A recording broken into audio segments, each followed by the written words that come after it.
Hello, hockey fans, and welcome back to another episode of High Flying, the podcast made for the fans by the fans. Now, why did I just say that whole intro? It's because my usual co-host, Mr. Jude Wessel, is absent from us tonight. So we are bringing in Mr. Hockey himself, the face of Vancouver sports media, our producer, Ethan Jorson, for the first time on camera. Ethan, how are you doing? What do you mean by Vancouver? I mean, I'll take it. I'm doing all right. How are you? I'm doing good. I'm doing good. We got the first round of the NHL playoffs. They've kicked off.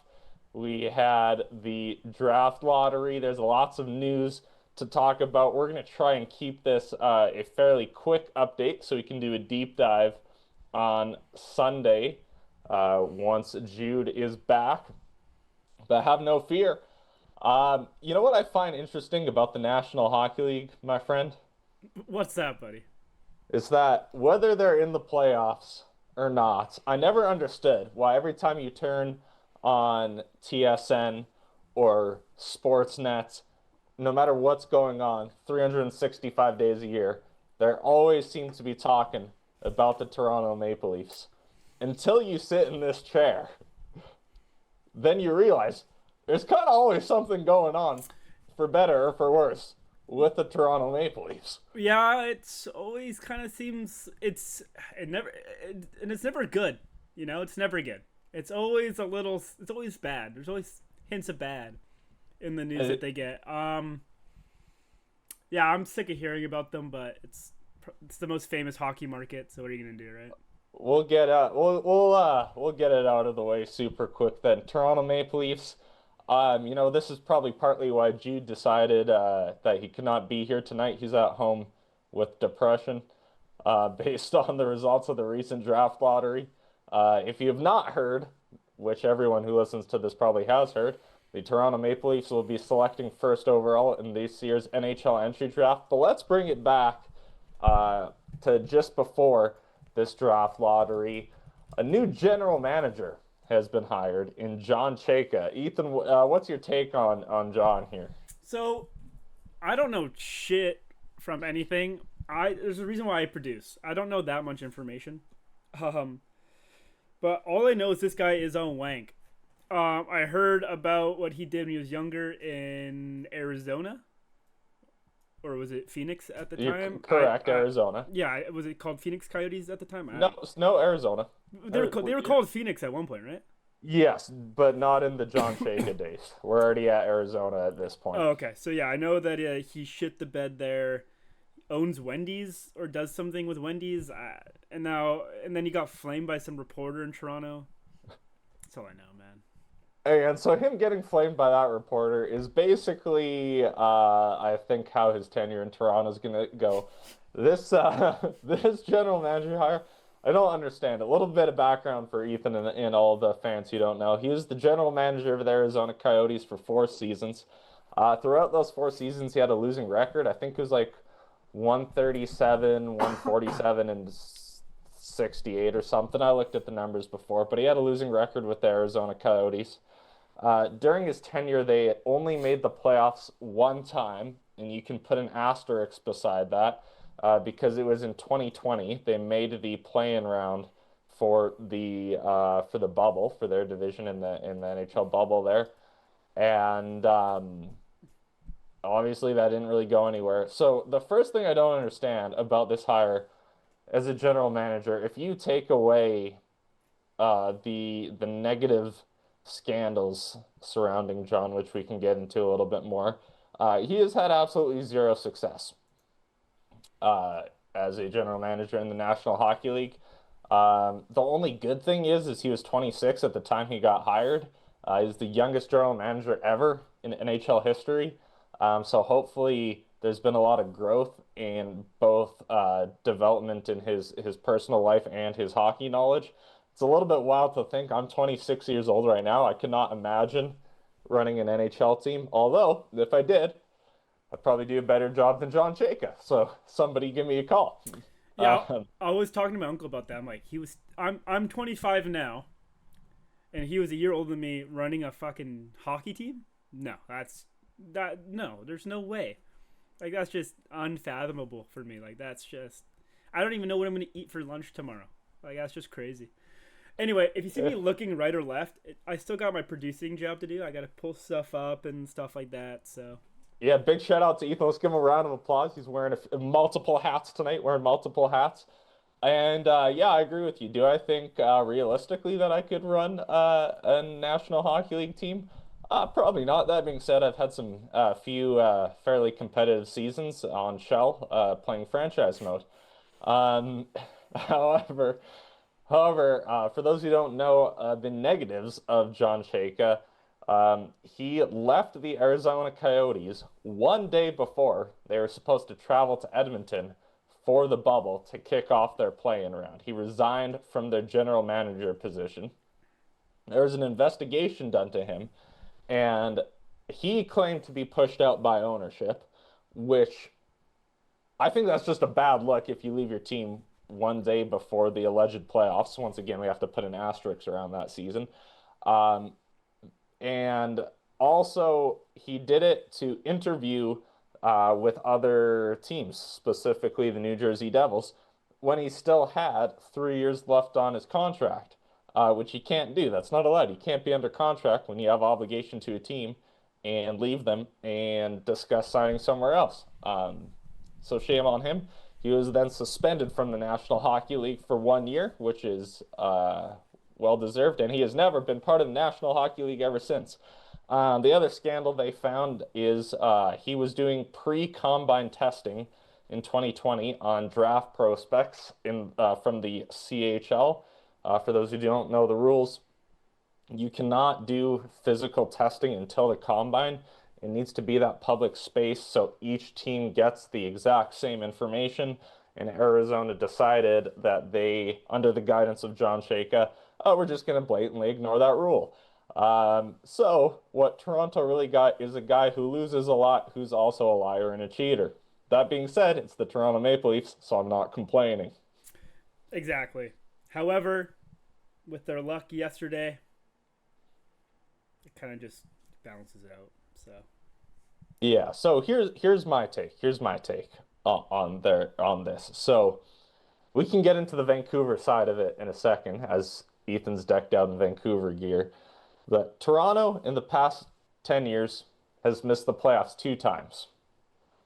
Both times they've missed the playoffs, they have won the draft lottery, is that which true? is insane. This is true, yeah, both times. The first time they used that pick to select Austin Matthews.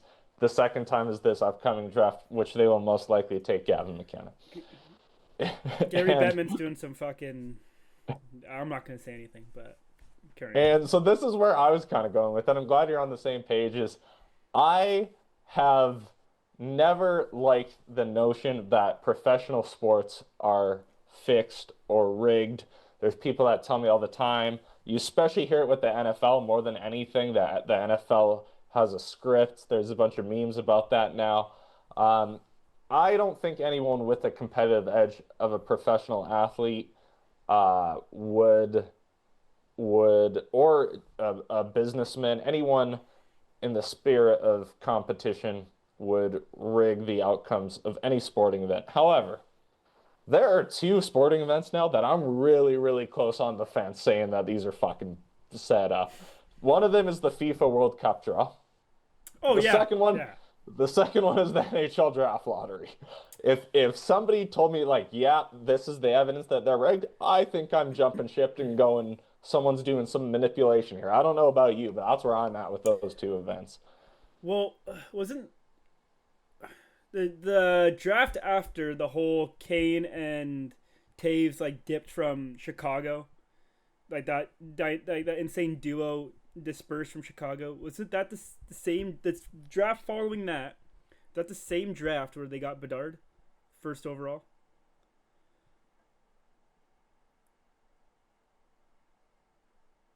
Are you looking it up right now? Yeah. Cause if that's the case, I'm gonna file something to the NHL because it's bullshit. Canucks have never moved up in the history of their franchise a spot in the draft. I think that's what I read on Twitter. And we've never gotten the first overall in the 50 years of us being a team. Anyway, Okay, so what did your findings? I have some news, and I'm gonna clarify your statement here. You are absolutely correct with Connor Bedard and the Chicago Blackhawks. The second statement, you're also correct with the Vancouver Canucks. Not necessarily that they've never moved up in the first round of a draft. They have moved up via trade. That's They what. have never moved up Yeah. in the draft lottery. And here's the thing, in the past 12 opportunities they've had to move up in the draft lottery, they had a 98.7% chance to move up at least one spot across all 12 seasons. Not even get the first overall pick, just a 98% chance to move up just one spot in 12 years. It's never happened once. That is either the worst luck in the world, or that is Gary Bettman and the rest of the Board of Governors not being a big fan of Francesco Aquilini. We should riot just for that alone. I think it's about time. Yeah, there's one thing that Vancouver does well, and that's riots. If you can't beat them on the ice, beat them in the streets. That's what I always say. Yeah, beat our own people. But once again, we do not condone violence on this Of course podcast. not. So, did you confirm that was the following draft? That was, yes. Patrick Kane left in 2023, and in the spring of 2023, and he went to the New York Rangers. That offseason, Chicago won the draft lottery, selected Connor Bedard. Here's the other thing that that plays into this. I think it's the whole Arizona situation, because we know that Gary Bettman had a massive hard on for Arizona. Like, we know this, we're aware of this. Arizona shouldn't have been there that long, right? Like, No. we're aware of this. No. John Chayka explicitly said in his media junket with Toronto in the initial press conference that he was working hard to keep the Arizona Coyotes in Arizona, and he was very proud of that team. Well, first of all, that's a lie, because he tried to leave Arizona while he still has 3 years left on his contract. Yeah. So, first of all, he's a liar. The second thing I think of is, where's Austin Matthews from? He's from Arizona. So, maybe this is speculation here, because obviously it didn't work to keep Marner. They don't have the big four anymore. Their defense is old and injured. They're struggling with goaltending. There's a lot of issues going around the Toronto Maple Leafs. Austin Matthews only has 2 years left on his deal. So who do they bring in? They bring in the one GM that's a terrible choice on paper, but has that connection to Arizona. And then what happens? Gary Bettman goes, like, whether you like it or not, you can say anything you want about the southern states in the Sunshine Belt and how they're building big hockey markets and how they have better tax brackets and all the players want to play down there. That's true. The biggest hockey market, without question, is still Toronto. Biggest hockey market in the world. So I think Gary Bettman sees the Toronto Maple Leafs and he's going, holy shit, their fans are about to have a meltdown. They're going to have such an abysmal future. Matthews is going to leave. That's going to hurt merchandise sales. That's going to hurt ticket sales. We need this team in the playoffs so that we can get all that playoff revenue. It's millions of dollars a game just in ad revenue if you make the playoffs. And so he goes, you know what? I need something to keep Matthews here. Let's give him Gavin McKenna. Let's give him the first overall pick. They can have a big four again, and then they're going to have an opportunity to be competitive in 2 years once McKenna gets accustomed to the league right when Matthews' contract is up. I think this is all a scam to keep Matthews in Toronto because Gary does not want it to hurt the franchise value of the Toronto Maple Leafs. Well, don't you think it's also kind of weird? So San Jose last draft got not celebrated. Was that 2 drafts ago? Or 2 drafts ago. 2 drafts ago is the Islanders selecting Matthew Schaefer last draft. What did San Jose get last draft? They picked second. They took Michael Misa. Are you fucking? So you're telling me they got first, second, and second? That is correct. So so you're telling me this new, or not new team, but they are getting this whole new wave of fans just because of this young team with Celebrini because everyone loves Celebrini, young guy, whatever. And now they get a second pick, and it could be an absolute stud D man. I mean, as a Canuck fan, I want it to be a D man, but how do you pass on Stenberg? But I think it would make sense to be a D-man, I mean, personally. yes, but like you can always trade for a D man and not pass on Stenberg. True. I think I look at San Jose's assets, and we can go into this. I will say I don't think the whole draft lottery was rigged. I think it was just the Toronto Oh part, yeah, and then 100%, San 100%. and then San Jose just happened to luck into the second pick. And I think that's also partly what it is. Like the general idea of having the salary cap era is that you're going to have some good years and then you're going to have some shitty years, and it's up to you to do a proper job at rebuilding, which is why I always think that Vancouver should commit to a full rebuild. But I digress. The thing I look at with San Jose is that they have kind of a pool of this young talent with Celebrini and Misa and Will Smith and Eklund and who's that Russian kid? Is it like Chinikov or whatever? He came in partway in the spring. He was lighting it up. So they have this wealth of talent up front. The only reason I am generally of the mindset you take the best player available, not necessarily positionally. And this is where we can get into the Canucks too. I look at San Jose's defense, and they got Sam Dickinson. He's pretty good. They got Shakir Mukhamadullin. He's going to be up and coming. He could be a serviceable second pair guy.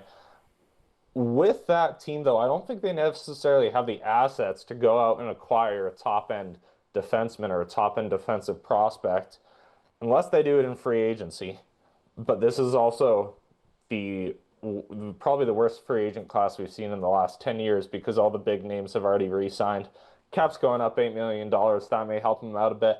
I think the best path right now is to take a defenseman, and then you're stuck with the choice between Chase Reed and Keaton Verhoff. Chase Reed, the clear number one right now. Verhoff was the clear number one going into the Yeah, season. yeah. So really, with both guys, it's a question of consistency.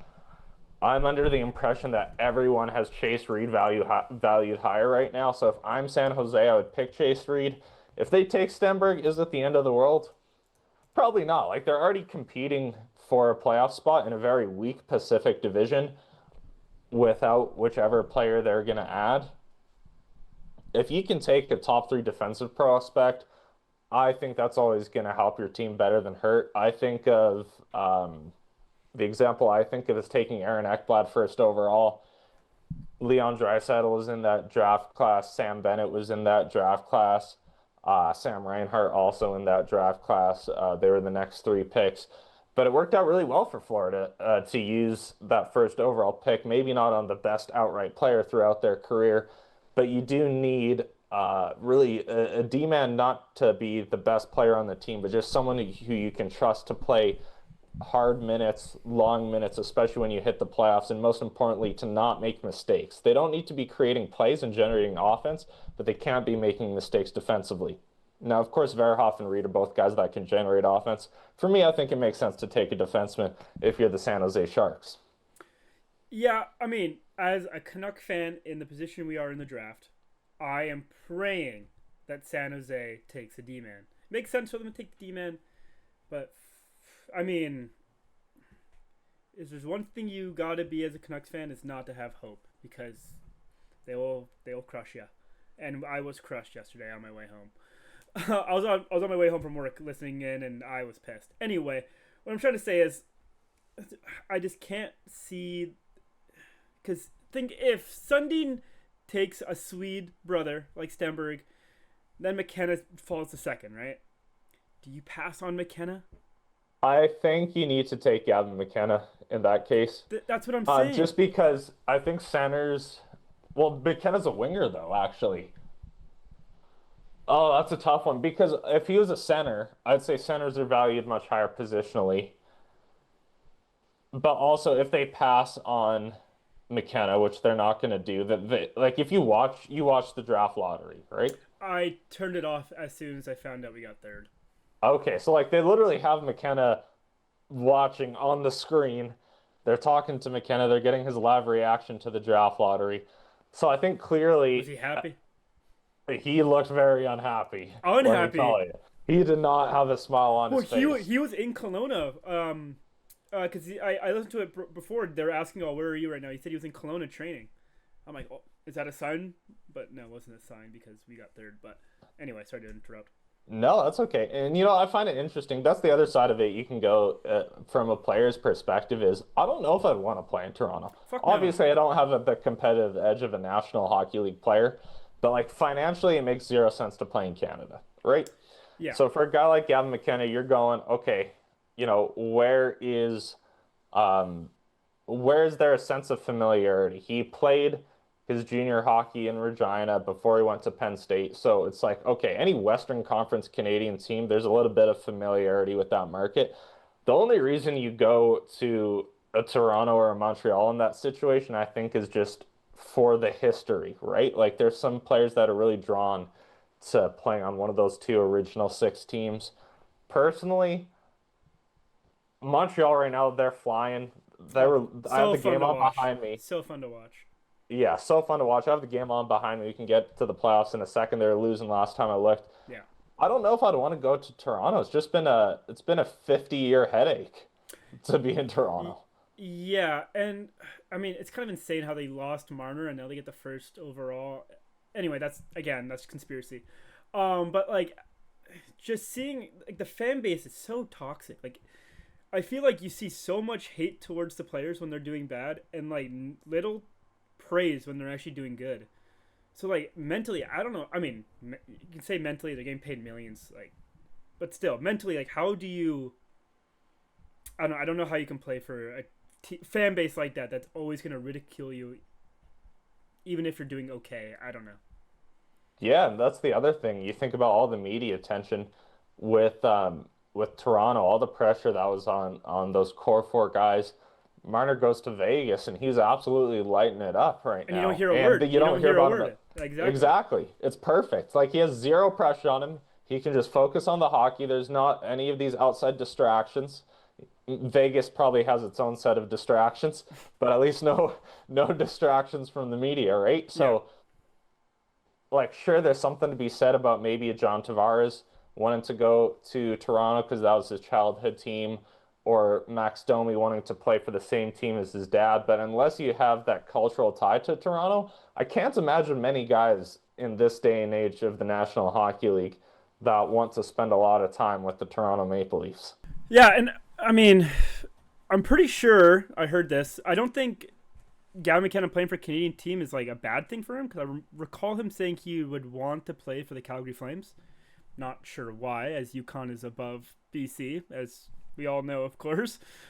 um, Definitely didn't cut out me not knowing that. Uh, I mean, does that? I mean, I hate the Flames, so hearing that kind of sucked. But I mean, it's cool hearing that you'd want to play for a Canadian team at least. So I don't think it's the Canadian team part that would suck playing in. I think it was you saying he looked unhappy. I think it was more like, fuck, I got to deal with these Toronto fans. Yeah, I think, that could be part of it. Maybe he doesn't want to deal with John Chayka. Like, it's a new system. Obviously, like anytime you get new management from top down, there's going to be some growing pains. Like, we're going to see that in Vancouver. New general manager, New new coach, head maybe. coach, and a new president of hockey operations with Jim Rutherford just announcing his resignation from that position. He'll Yeah. still operate with Vancouver in an advisor role. Here's Sorry, my did they question. confirm new head coach? Like, did they fire Adam Foote? Um, Or is it just like I think we all know it's I coming? think this is the expectation. It's very likely it's gonna happen. Especially because the next thing you think of is we all know the head coaching name, and it's really been one name thrown out. It's really been one name thrown out in each position. I'm hearing Shane Doan from the top down. You got RJ as the new GM, and Manny Malhotra has that opportunity to be a coach. Adam Foote might be the worst coach I've ever seen in my life. Coach hockey. Um, Everyone said, "Oh, he's great for this year because we need to lose." Well, yeah, look what losing got Vancouver. Got them Dude, don't the even. the third pick. I don't know why I said we. I'm a Jets fan. This is why I'm not a Vancouver fan because I'm not going through the aches and pains that Ethan and Jude go through. Point being though, Just is never I've seen ends. this on a lot of scouting reports. I've seen this on a lot of scouting reports. I've seen, you're not gonna like this. You're not gonna like this. Caleb Malholtra at 3. I heard that. I wasn't too mad about it. Over Stenberg? If he is available. Again, I just don't see. I wouldn't take in a world the world I take Malholtra in is if McKenna and Stenberg are both gone. Because Vancouver doesn't need a defenseman. No, no. So We have such a young decor, and we have Philip Hronik to be the veteran that can guide these young guys. exactly. You got like Willander looked great. DPD looked great. Yeah. Marcus Pettersson's like he's always Marcus a Pettersson. serviceable dude. We're saying positive things about Marcus Pettersson. Okay. I like Oh, my Marcus bad. My Pettersson bad. My defensively. bad. He doesn't add a whole much to the offense, but that's also not his job, right? Like Vancouver's offense is atrocious. We don't need to get into that. It's awful. Another guy, friend of the show, Victor Mancini, my good friend. Good friend of the show, apparently. Good friend of the show. And so they don't need another defenseman. So I agree that in a world where McKinnon and Stenberg are gone, yes, Malholtra. I've seen Craig Bunn's an idiot. First of all, I just want to say this. I'm calling you out. I've called a few people out, Chris Rooney, Florida Panthers fans, the Toronto Maple Leafs. I'm calling out Craig Button, worst analyst I've ever seen in my life. He's the sole reason I don't watch TSN. The guy's an absolute joke. However, he put out his draft rankings, and he had Chase Reed at 2, which I agree with, and then he had Malholtra at 3. I think if you're any team in the world, you take Stenberg at 3 unless you're the Vancouver Canucks. I could actually see them taking Malholtra over Stenberg. Obviously, Malholtra's draft stock is rising a lot, but I think there is a certain advantage with a guy like Stenberg who's played against adults and in a professional league compared to a guy who's just played And tearing the it CHL. up. And tearing it up in that league. Yeah, and this reminds me of the Ginla draft where Calgary picked above Utah. They had the opportunity. I think there were 2 picks above Utah. It was either I'll look 2 it up. picks I'll or look it up 4 right now. picks. They had the opportunity to take Tisha Ginla, and they passed on Tisha Ginla. They ended up taking, I believe that was the Zane Parekh draft, and Ginla obviously went to Utah. And I think you have to draft the best player available, regardless of past history or that cultural connection. Wait, how far down did... Wait, What Nin- draft are you on? 1995. Oh, sorry. Let me... So the viewers can see. Wrong Ginla draft. Wrong Ginla draft. Oh, are you talking about his son? Yes. Okay, fucking cut this, bro. Yes, Joe Iginla, of course. Is that what we're talking- Tej.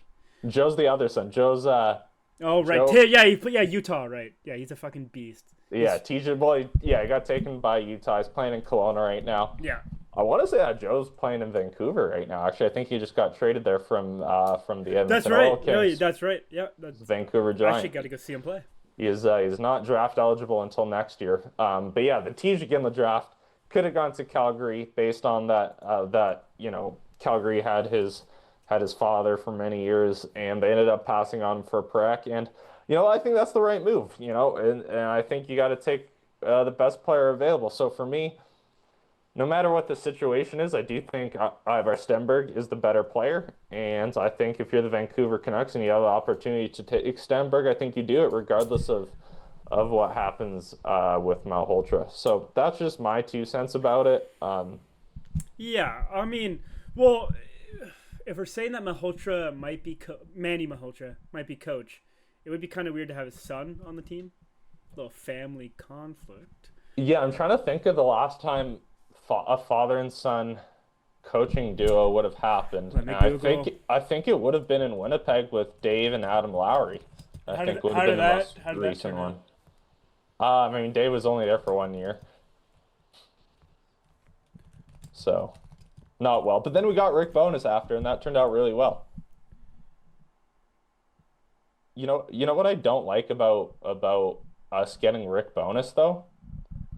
Well, actually, Is that- one happened pretty soon. Sorry to interrupt you, but I mean, I don't know if this is correct. I'm just gonna let you. Okay, sorry, I was thinking head coach. That's a Yeah, assistant coach, but still, you know what I mean. It's like, yeah, close enough. yeah, fair. A little quick tidbit. We can move on to playoffs here. A little quick tidbit there. I'm not a big fan of how Rick Bowness decided to retire when he was on the Winnipeg Jets. And then he's come out of retirement and now just signed a contract extension with the Columbus Blue Jackets, who he absolutely tore up in their end of season media briefing. But at the Mm-hmm. end of the day, I probably wouldn't want to coach in Winnipeg either. It's pretty cold. Yeah, I It's mean, pretty cold and it's a pretty high tax bracket. I wouldn't want to go to fucking Ohio either, but Yeah, that's the other weird one. I probably wouldn't want to do either of those. bro went from trash to garbage, but whatever. Hey. No, I'm not like city wise. Okay, And you're okay, from not if team you're wise. from those places and you're mad, I don't care. Anyway, That's right. That's right. Um, where am I going? oh Playoffs. Let's get playoffs. into You gotta playoffs. get in Let's the get into playoffs. Let's playoffs. get in the playoffs. We talked about this. We've learned, if I've learned one thing on the show, it's that I know a lot about goaltending. I don't know a whole lot about predictions. Because I had the Dallas Stars winning their series. Ethan just brought up Montreal Buffalo though, so let's start with Montreal Buffalo. That Tampa Bay series is probably one of the best series I've ever watched in my Oh life. my god. Every game down to one goal. Even the last game, only 9 shots for Montreal, but it was so tense. The intensity just had you right on the edge of your seat. It was physical. It was fast hockey. Once again, instead of that final game, lots of scoring chances. Vasilevsky and Dobesh, that was a goaltending battle for the ages. I did a lot Oh of my god. stuff on the goalies last time, so I'm not going to get into it. That one reminds me, that one, and I think San Jose Vegas. San Jose Vegas, the year St. Louis won the cup, when San Jose was down and Joe Pavelski got injured, I believe, as Cody Eakin got the 5 minute major. They scored like 3, 4 power play goals in the third. Oh, what a beautiful series. So those are probably the two favorite series I've ever watched. Montreal, Tampa's right up there. Um, that's, you know what? Really good reason why we need to change this playoff format because that should have never been a first round. But that's okay. Montreal moves on to Buffalo. Buffalo won game one, and I I believe they guess just won game 2 as well. this was game one. Oh, is it not showing? Oh, sorry. Oh, sorry. It was 2-4 when I last saw, so I was like, okay. Yeah, yeah. No, this was game one. Buffalo took game one, and you can't really blame the Canadians guys for losing game one. It was a hard fought, grounded out series. They had very little time to recover. I still feel really good about Montreal Oh in yeah. this series over 7 games. Although Buffalo, man, they're looking fast, and I don't want to admit it, but when Gage Gammon came on here and he said Buffalo's making the playoffs, and we gave him a little bit of a hard time, and I said, man, how can you put them above Montreal? There's no way on God's green earth that the Buffalo Sabres are a better hockey team than Montreal. I guess we're about to find out if I'm right or I not on mean, that one. yeah, this is like the best matchup just to find the answer for that. Man, I mean, yeah, that Montreal Tampa series was cinema. Like it was, dude. Dobesh might be. They might have another Carey Price on their hands. The way he was playing, holy fucking smokes! He was amazing in that. Um, See, I'm conflicted because I was cheering. I'm cheering for Buffalo. I'm hopping on the bandwagon. They haven't been in the playoffs for what 15 years. They haven't won a series in fucking even longer than that. So the fact that they got into the second round is huge. But I also have a little soft spot for Montreal. I was a fan of them, and I was after the Canucks lost the cup because I was mad. That's a whole phase I don't want to get into. Or yeah, fuck it. So whoever wins, I'm happy. Um, but yeah, I think it's gonna be another great series. Two teams fighting to prove themselves. So yeah. Yeah, absolutely. That's going to be a good series. The other one that I'm really interested in, we can hop around Vegas, Anaheim. Obviously Vegas took game one of that. Vegas has obviously the playoff experience, but I would say they both have a decent amount of firepower. You look at the star power offensively on Anaheim with guys like Carlson, Terry, Gauthier. They're looking pretty good. Another Czech goalie, Lukáš Dostal, in net there. I don't really know what's going to happen with this one.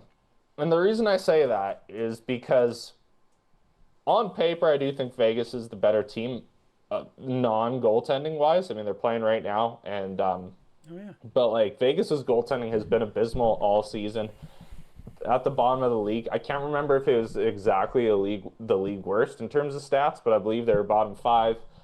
And you generally need somewhat all right goaltending to win a Stanley Cup. We've seen it. You don't need the best. You just need a goalie that's going to keep you in games. And against Utah, they've done that. Utah, obviously not of a playoff experience. So I think in the second round, it's a little bit different. This is Anaheim's first time in the playoffs in a while, same as Utah, but they've won a round and they beat the Edmonton Oilers, and they have a little bit of a taste of what it takes to get that done. And so I think this could also be another long series, seeing how this plays out. And I still look at the regular season, and Vegas won the Pacific Division with a losing record overall. I can't remember the last time there was a division winner with a losing record. So for me to see Vegas as a cup threat, I don't think that's something I'm ever going to be able to do this year. Despite them being down one, I actually really like Anaheim's chances in this series. Why is that? The youth, the firepower, I think they're a stronger team structurally than Vegas. Um, that being said, most of Vegas's season was under the tenure of Bruce Cassidy, not John Tortorella. So John Tortorella could have changed around some of their structures. You know, I think they're both gritty teams. They're both built very similar, to be honest. They have firepower up front. They have, that veteran presence, a little bit of depth. You got guys like Nicola Waugh on one side. Sorry, no, Nicola was in. Who the fuck am I thinking? Nicola was in Colorado. But they got depth guys on the Vegas side, a guy like William Karlsson, for example. And you also have depth guys that are a little bit older on the Anaheim side, right? Like you bring in a guy like Chris Kreider. He's an older dude. He's got some experience with the Rangers. He can provide offense. Radko Gudas and Jacob Trouba, a little bit slower defensemen, but they're both very positionally sound. They've both been around the league a long time. They bring that physical, aggressive edge. If this comes down to goaltending, which I think it will, because both teams have firepower, I'm going to pick the goaltending of Lukas Dahlstall, despite them being down one game. And it was only a two-goal spread. It's not like it was a huge difference in game one. So I still like Anaheim in this series. Yeah, no, yeah, everything you said made sense. Yeah, they are pretty much the same. And yeah, Vegas goaltending is shit. So if we're going just based on goaltending, Anaheim, Anaheim should take it, but I think it's gonna be a hard fought battle for sure. Yeah, and you know what? I think the Anaheim the series tonight. Those are the guys I'm interested in. So if I say the series tonight, I don't know when this is going to come out. It's currently being recorded on Wednesday. I think those are going to be two close series. The other two series, I could see them both being sweeps, to be honest. Yeah, I don't absolutely. care which one you start with first. Let's hit on Minnesota first, just in case we run low on time. Then we can quickly breeze through the other one. I think Minnesota is fucked. Congratulations, Gage. You knocked out my Dallas Stars. You won a playoff series. Good for you. Guess what? You're about to get the same short summer with nothing to show for it. Dallas got an extra week of golf. Um, you know, I look at this team and I think there's two big differences. One, um, the depth, right? Like the depth on Colorado is insane. And we said it all year that Minnesota is going to have a huge problem going down the middle or if somebody gets injured. And Colorado is big. They're throwing the bodies around. They have depth in guys like Nicolas Waugh. I can mention him now. And we saw Nathan McKinnon absolutely steamroll Matt Boldy And Quinn Hughes. and Quinn Hughes. They're running around. They have the experience of winning the cup. Nichushkin's not hyped up on cocaine anymore, as far as we know. Landeskog's a great leader, one of the best captains in the league. What a offensive juggernaut. Brock Nelson, he's got the experience of winning a gold medal. He's having the time of his life. Scott Wedgwood has been phenomenal in net all season. This is his coming out party. I remember him backing up in Dallas, and I thought he was a really good backup in Dallas when he needed to be, but boy, oh boy, is he just claimed the net defensively. You got Manson and Taves and McCarr, and the list goes on and on. I don't need to go through their whole lineup, but I think depth-wise, they're outmatched. And the other thing, too, we look at we look at the scoring from the previous game, and I believe it was 9-6, and then it was 5-2. So 7 goals that Colorado scored in 2 games. Minnesota had the best goaltending all year, I believe. It could have been Colorado. These were both up there, but Minnesota, Jesper Wallstedt, everyone's saying potential Vezina guy. Um, Vezina's going to go to Sorokin, but his name was out there. Gustafsson was out there. They had great goaltending against Dallas, and now they can't stop a puck. They're just purely outgunned. And I was under the impression that Colorado would fall under the President's Trophy curse. Now I have no clue who's going to stop them. I can't see anyone really stopping Colorado. Certainly not the Minnesota Wilds. The last point I want to point out is the Quinn Hughes versus Cale Makar narrative. I know all the Canucks fans back in the day saying Quinn Hughes is right up there with Cale Makar. It is very, very close. What Quinn Hughes does for that Minnesota offense is insane. They went from last in the league in goals generated amongst defensemen before he came on the team to first in the league after he came on the team. Their power play is unreal. One of the best power plays, I believe.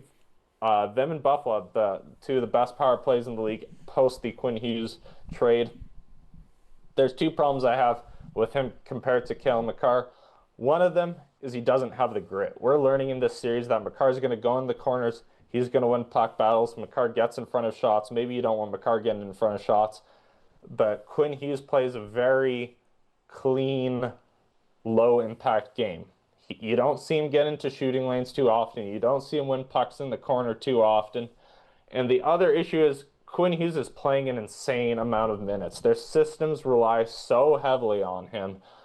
He's playing almost 30 minutes a game. He is going to get burnt out at some point. He's not going to be able to keep up, in my opinion, to the pace of Makar throughout an entire playoffs, just solely based on the number of minutes he has to take on. Yeah, absolutely. I mean, the debate. I mean, I don't know. I still think Quinn Hughes is absolutely unreal, even though he left Vancouver.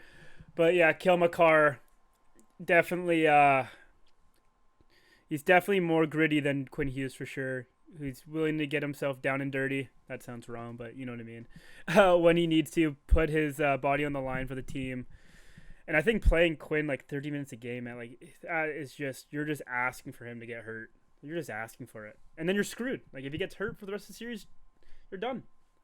Yeah, and I just want to be really clear. I'm in no way saying that Quinn Hughes isn't a good defenseman. Quinn Hughes is the second best defenseman in the league, in my opinion. Yeah. He's right underneath Cale. But I think them playing head to head on 2 elite teams is exposing those differences between them. And let me be very clear, they're micro differences, right? Like about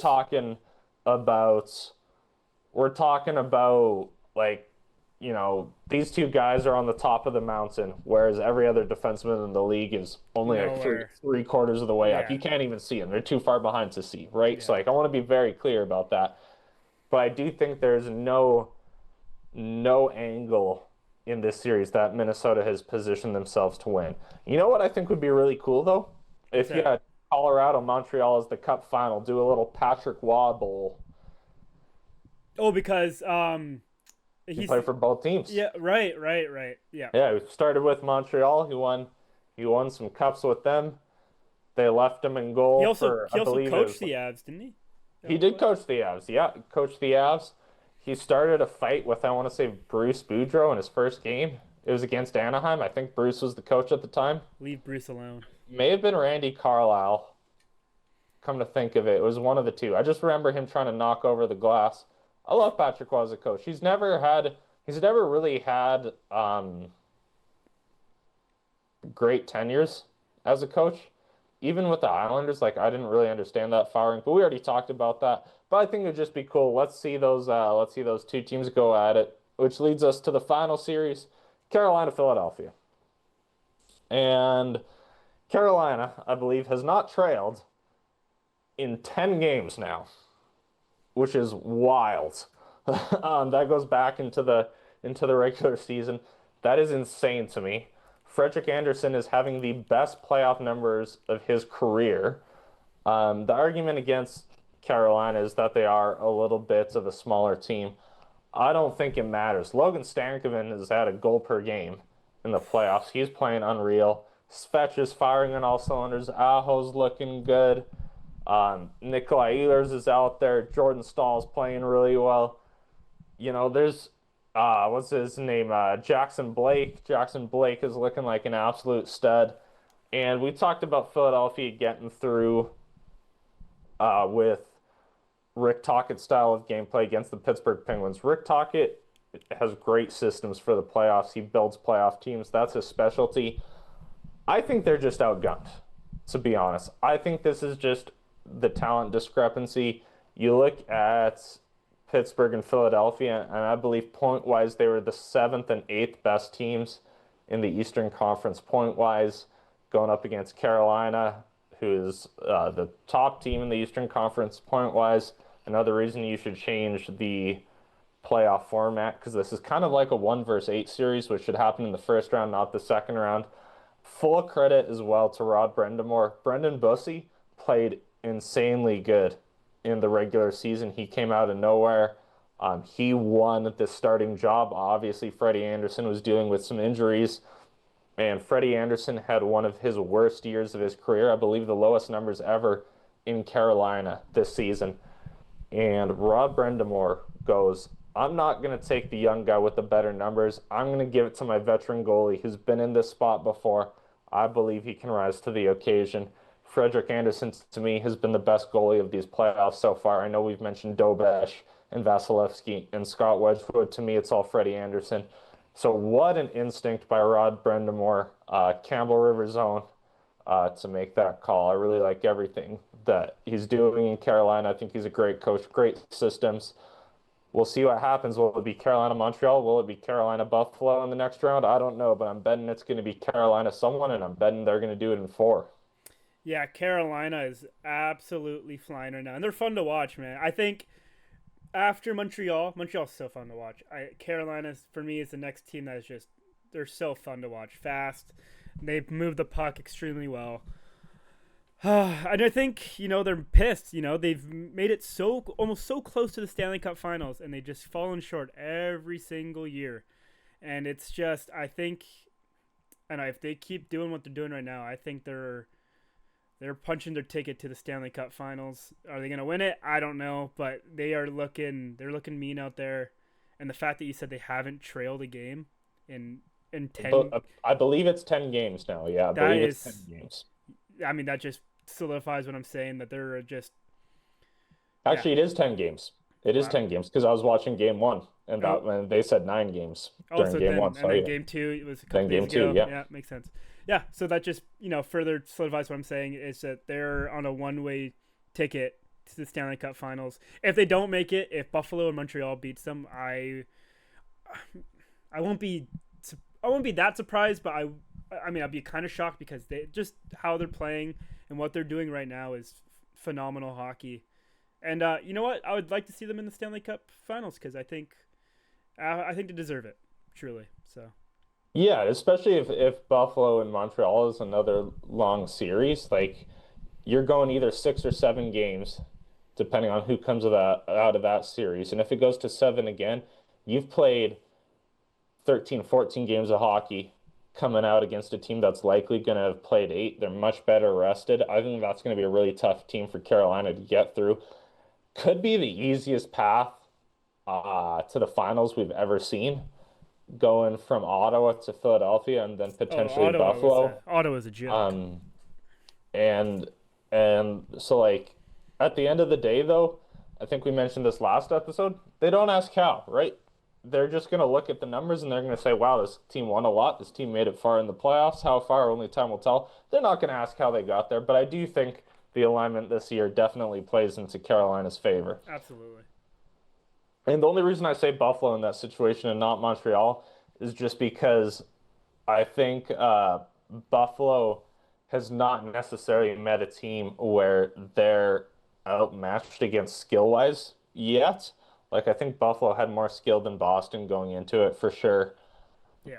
I would say that Buffalo and Montreal are pretty evenly matched skill-wise. My argument against Buffalo has always been their depth, not necessarily their skill of their top-end guys. when they run into Carolina, that may be a tough bet for them. Yeah, that might be what crush. And I'm gonna say this: the Buffalo fans seeing them, come together for this playoffs. I'm like, fuck, I gotta go to Buffalo. This shit looks unreal fun. They're as enthusiastic as any Canadian city, so that's pretty sweet. But I feel like Carolina might be the fork in the road that won't. I don't think they can. What's to say? Get it out? I don't know. It's a Green Day song or something. um, so, yeah, so I don't see them getting past Carolina if they were to beat Montreal, and Carolina obviously moves ahead against Philly. Yeah, I mean, I 100% agree with you. No arguments there. And yeah, I think that kind of wraps up this little episode. We talked some Toronto, some draft lottery. We talked some playoffs. Is there anything you want to add before we sign off, my good friend? No, you know, thanks to Jude for not coming on. We got to talk. I actually don't even want. I don't even want to talk. I like being behind the camera, which is kind of funny. But anyway, you probably won't hear from me for a very, very long time, which you guys are all probably happy to hear. So, I'm good on my end. Thank you for listening, Nolan. If you want to sign us out, by all Yeah, means. thank you for tuning in. Big shout out to our producer Ethan, who's doing a double duty today, acting podcast host. He's done a great job. I'd be happy if you joined every time, but you heard the man. That's probably not going to happen too often. However, we should be back with another episode next week with the return of my usual co-host, Mr. Jude Wessel. As always, make sure you like, subscribe. If you have any comments, write in with the comments, DMs. If you have any ideas for episodes, we've had fans send us ideas for episodes before. We're going to try and get to those in the off season as soon as the playoffs wrap up. We always love hearing your takes, ideas for new content, and we are so appreciative of everyone who tunes in, whether it's day one that you've been with us or whether you're a brand new listener. We always appreciate you tuning in. Thank you for that, and enjoy the Stanley Cup playoffs. Peace.